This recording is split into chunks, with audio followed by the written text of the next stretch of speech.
Okay, the date is April 22nd, and I am here interviewing Mrs. MacEachron.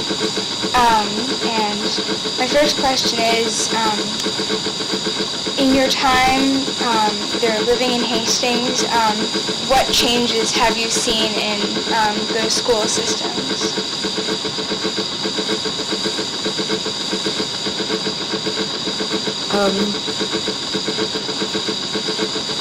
We thought they were very good when we came here. That's one of the main reasons we did come here.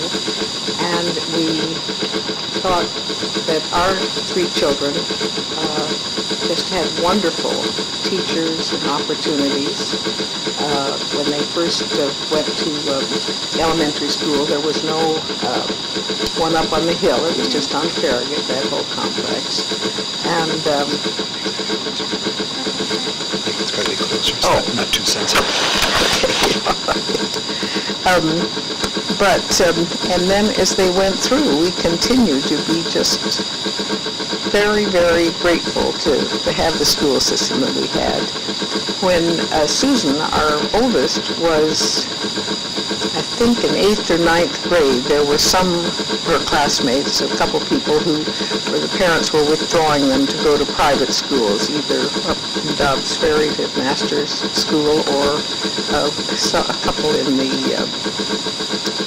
northern Manhattan and Riverdale.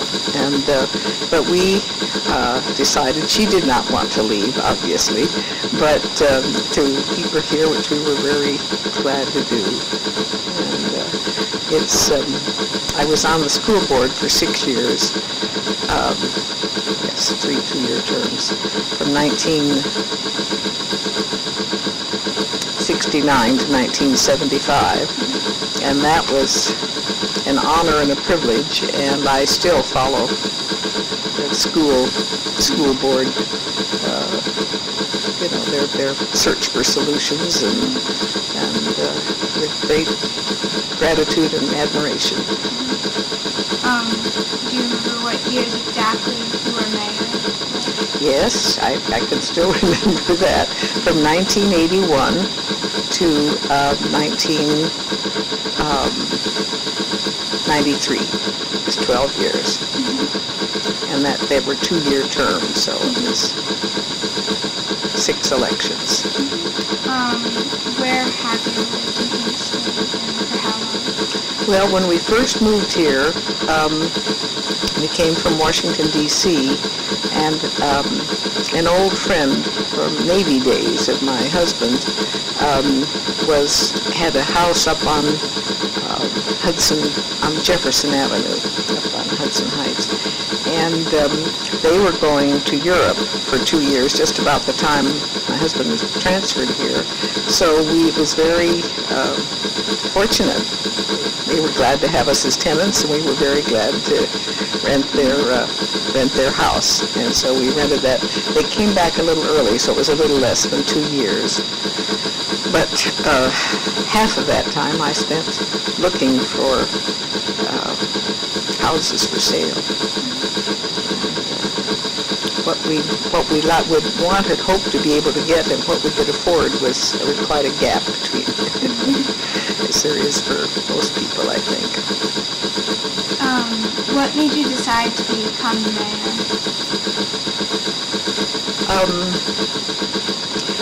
Well, some people in the Democratic Committee approached me. They knew I had been on the school board, and then I had worked briefly after that and had an HMO in White Plains as a social worker. And I resigned from that job. It was changing into something that didn't interest me. And they heard about that, so they called and urged me to run. How did you campaign for the election? Well, I went door to door, which at first I thought, oh my goodness, what am I doing? But it was nice. You'd be surprised how many people you know, and you maybe don't know their names, but and the wonderful thing about it was that I think I got elected not because of what people thought about me, but they knew my children. I mean, they had a child who knew one of somebody in his grade, so I was. I think they thought I wouldn't ruin things anyway. So. Do you remember, were there any local newspapers or anything that were around a while ago that aren't around anymore? Well, the group running the newspaper was different then. It was Lucille Alter and Mary Whiting and Nancy Caruso, who were three very. This is hard. It wasn't a club-like thing at all. They were just each people who had very specific interests and concerns about things in the village, and they were good. I mean, they did a good job. I've heard a lot of rumors that Hastings has had, or still has, many bars and pubs. What's your experience with those? Well, long ago when we first moved here, some people talked about that. I didn't notice it. I never went into a bar in those days. We had 3 little kids at home. You're lucky if you can go to the center restaurant and get a cup of coffee.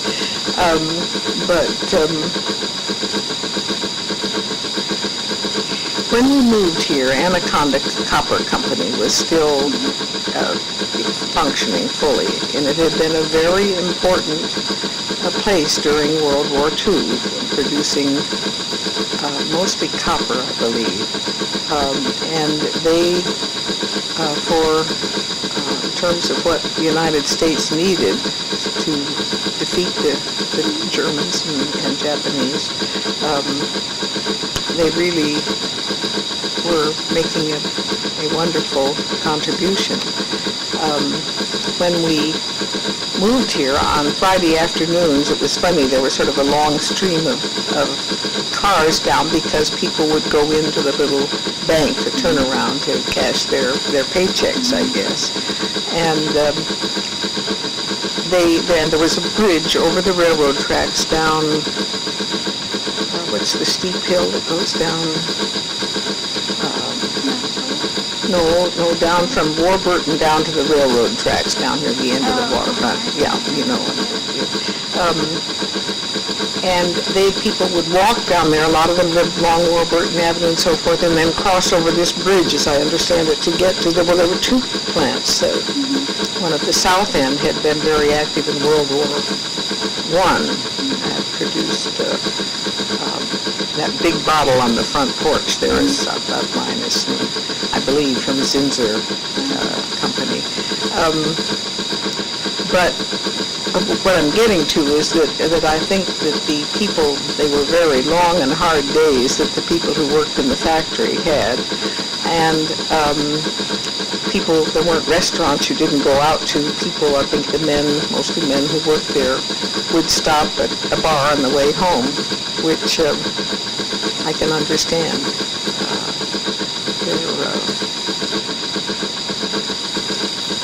Those weren't days of luxury for most people in Hastings, so, but it doesn't,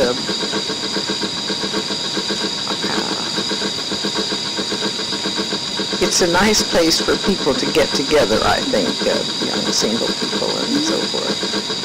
How would you describe the community of Hastings? Well, I'm prejudiced. I think it's a wonderful live and let live community, and with a marvelous variety of people in it.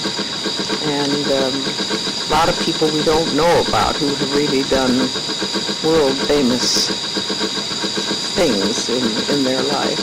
We've had 4 Nobel Prize winners who, over the years, who lived here. And most people don't know. I'm surrounded right over there. Across the street are 2 doctors, a man and a wife with 2 cute kids, and there are 2 more down the street, and architects, teachers, just all kinds of interesting people. Another physicist over there, and then there are the people who, many of whom, our parents, when we first came here particularly, which explains some of the very hard to spell, for me anyway, names of people who came from Eastern Europe, from Poland, or a few from, some Russians, but anyway, many Eastern Europe. And it seemed as if people whose ancestors were Italian seemed to prefer Dobbs Ferry. It surprised me when I was elected mayor. I had no notion of that. And somebody in the village, I mentioned somebody with an Italian name, and they said, "Oh, but, this is Hastings." They weren't mean about it, but it was amusing to me when, Dobbs Ferry is 5 houses up the street about from here, and so.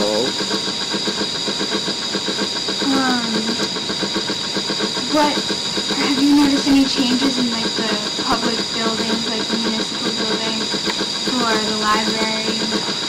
Well, both the municipal building, since I retired as mayor, and the library have had the major renovations, which are very nice, and they were needed in, I think that municipal building, something about the furnace and so forth, but they were things, the roofs and so forth, needed to be done. The school, when I was on the school board, they were, Hillside was already built, but they were just starting the addition, which is the one on your left, the kindergarten, I think it is.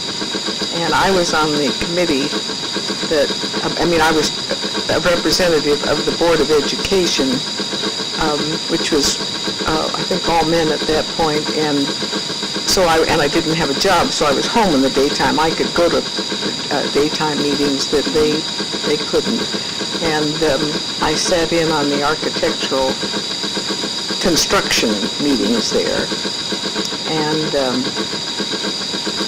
I'm sorry to say I pushed very hard and persistently for them to not use, what's the insulation, what's the fiber and insulation that's asbestos, right. And but I didn't win. They finally sort of, what is a somewhat typical version of some men for women generally, just the way we don't think they know how to make an angel food cake when they think we don't know anything about, construction things. Would you want to be mayor again, I don't know, sometime in the future, and what do you think would be different about future terms than when you were mayor? That's a hard question. I think Mayor Canale is doing a very good job. Every once in a while, I think to myself, if I could just have a week, if I could just have a day, there are a few things I'd like to fix or change. But no, I would. It really was a real honor and privilege, and I can't tell you how nice people were to me. One of the firemen, that they never didn't know quite what to do with it first with a woman. One of them called me Mom Mayor always. And when the firemen they have these, each firehouse, when there are 4 of them, have a couple of events a year when they appoint their new officers, and it's sort of a dinner and celebration, and there are usually bars nearby, but there's often a fair amount of beer and so forth that's drunk. And so they had bought some white wine for me. This is not very relevant material for 8th grade report, but I'll tell you anyway. But they had bought one of them had bought some wine because they didn't think I would get along with a beer.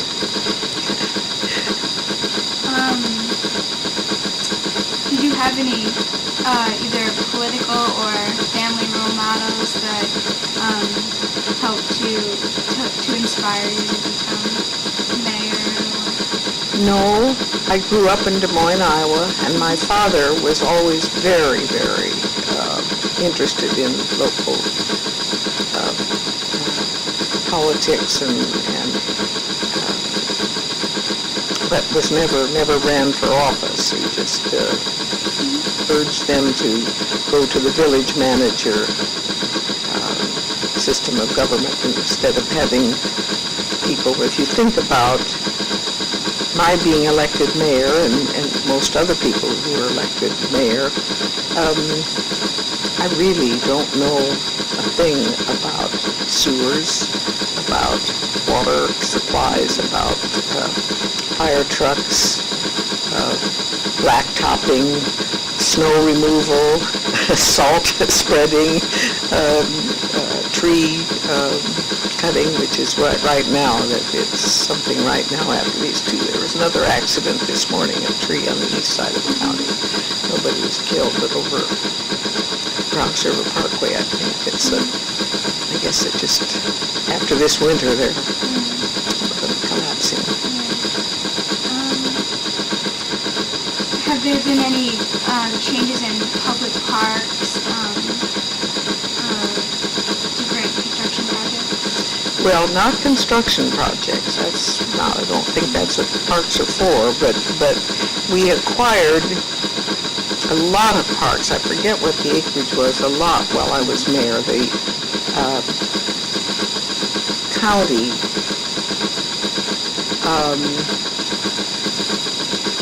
or the town of Greenberg, I think it was the county. There were isolated lots that nobody claimed. Nobody owned them as such. And so they were considered town, I think it was town property. And we got those all transferred over to Hastings. When you go down Warburton, there's a little park on the left there. That was one. And then the park on the right down there that now has the thing for the, I think, rollerbladers, that big metal. That was not a park. Over off of Ravensdale, there's a big area in there that made. We got, and I was proud to be part of that.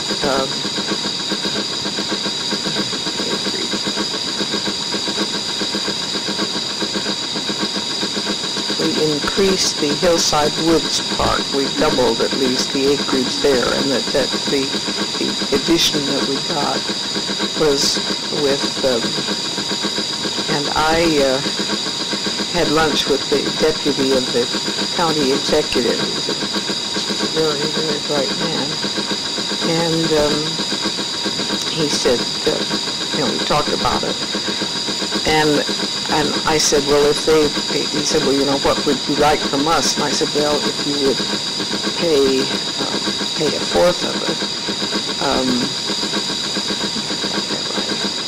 And then afterwards, whether it was another member of the Board of Trustees or Neil Hess or what, but we talked them into it and got a third of it, so that was, they have the right to use it, but it meant that the village didn't have to pay for it. And there were just little places all over that, down on Warburton or Broadway as you're going over to Hobbs Ferry, there's some land there. And then the waterfront park, that was fun. It wasn't land, it had been landfill, really, and it was not on the maps. It was not on any of the state or local, and we finally got the oil company down there had been using it to park their trucks out there, and I finally, I was on the phone one night down. There was a big celebration in New York City by the Statue of Liberty, and that was all boats were around. And I was talking on the phone.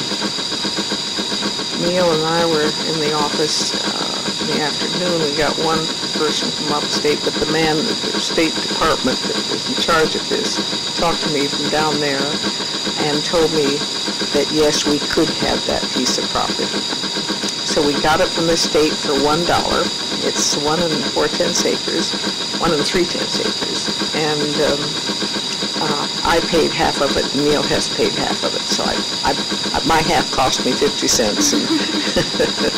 But and then they wouldn't let us out there. I mean, the oil company, and I trust this isn't for general publication, but they just didn't quite realize that we were really serious about it, and they kept having their fence up sort of, and they're parking their trucks out there. And a very fine lawyer here in town was telling me about something else, but which gave me the idea. But I called the owner and said to him that I wanted him to know that I had made arrangements for a boat, and we were going to go out and we'd checked the tides to know when would be a good time. A boat, and I was going to go out with the head of Public Works and a member of the fire department and a member of the press. I was going to invite somebody. So when we got to the member of the press business, in other words, if this would to see us going out there in a boat to claim our land, the owner's lawyer called within about 15 minutes and said,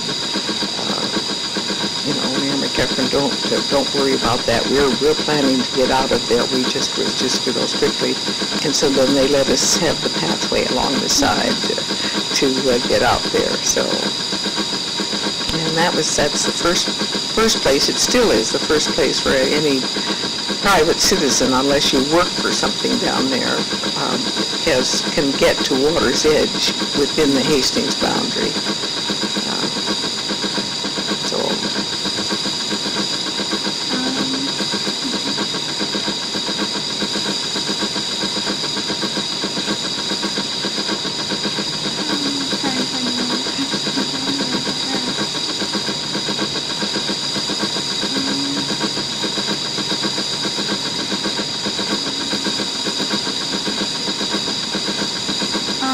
What would be your vision for the community in the future? Maybe like the waterfront or something. What do you hope happens? Well, first and foremost right now, I hope that we get some more residences built. The population of the United States has gone up a lot since I was mayor. I don't remember the statistics right now, as has New York State. And we just cannot exclude people, and it's getting more and more expensive to live here. The housing prices are going up so fast. And I think that Hastings' great strength and wonder has been that we had such a cross-section of all kinds of people. And so that I think more housing. I am always concerned about the environment, but I don't think more open space is what we need. I think about third of our land. It's open space, but we need to cut down on automobile pollution and people who would, start using air conditioners. We're really sort of overdoing the use of both cooling and heating for houses. And when we moved here, and other people said this, most families, although my husband worked in Manhattan, you only had one car, and very few people had two cars. And now a lot of households have two cars, and some with people, children a little older than you have cars. And but also, if you think of what's happening is the population, as more people move out of the city, is that they all drive past here. The Sawmill River Parkway, which used to be a rather, quiet trip at peak hours, why it would be slow, particularly Friday afternoon when we were leaving town. But now it's getting to be sort of a super highway at certain times of day.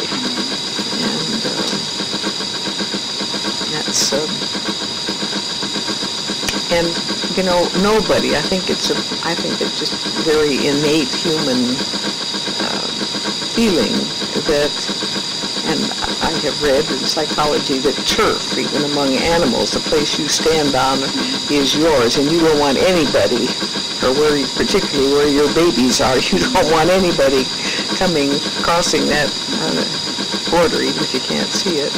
But that we've got to sort of control that impulse and recognize that it takes all kinds, and the world's getting to be more and more people all over.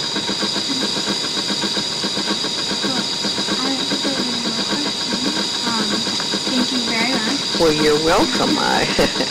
Will you write something about this, or you just talk about it, or? I think I'm going to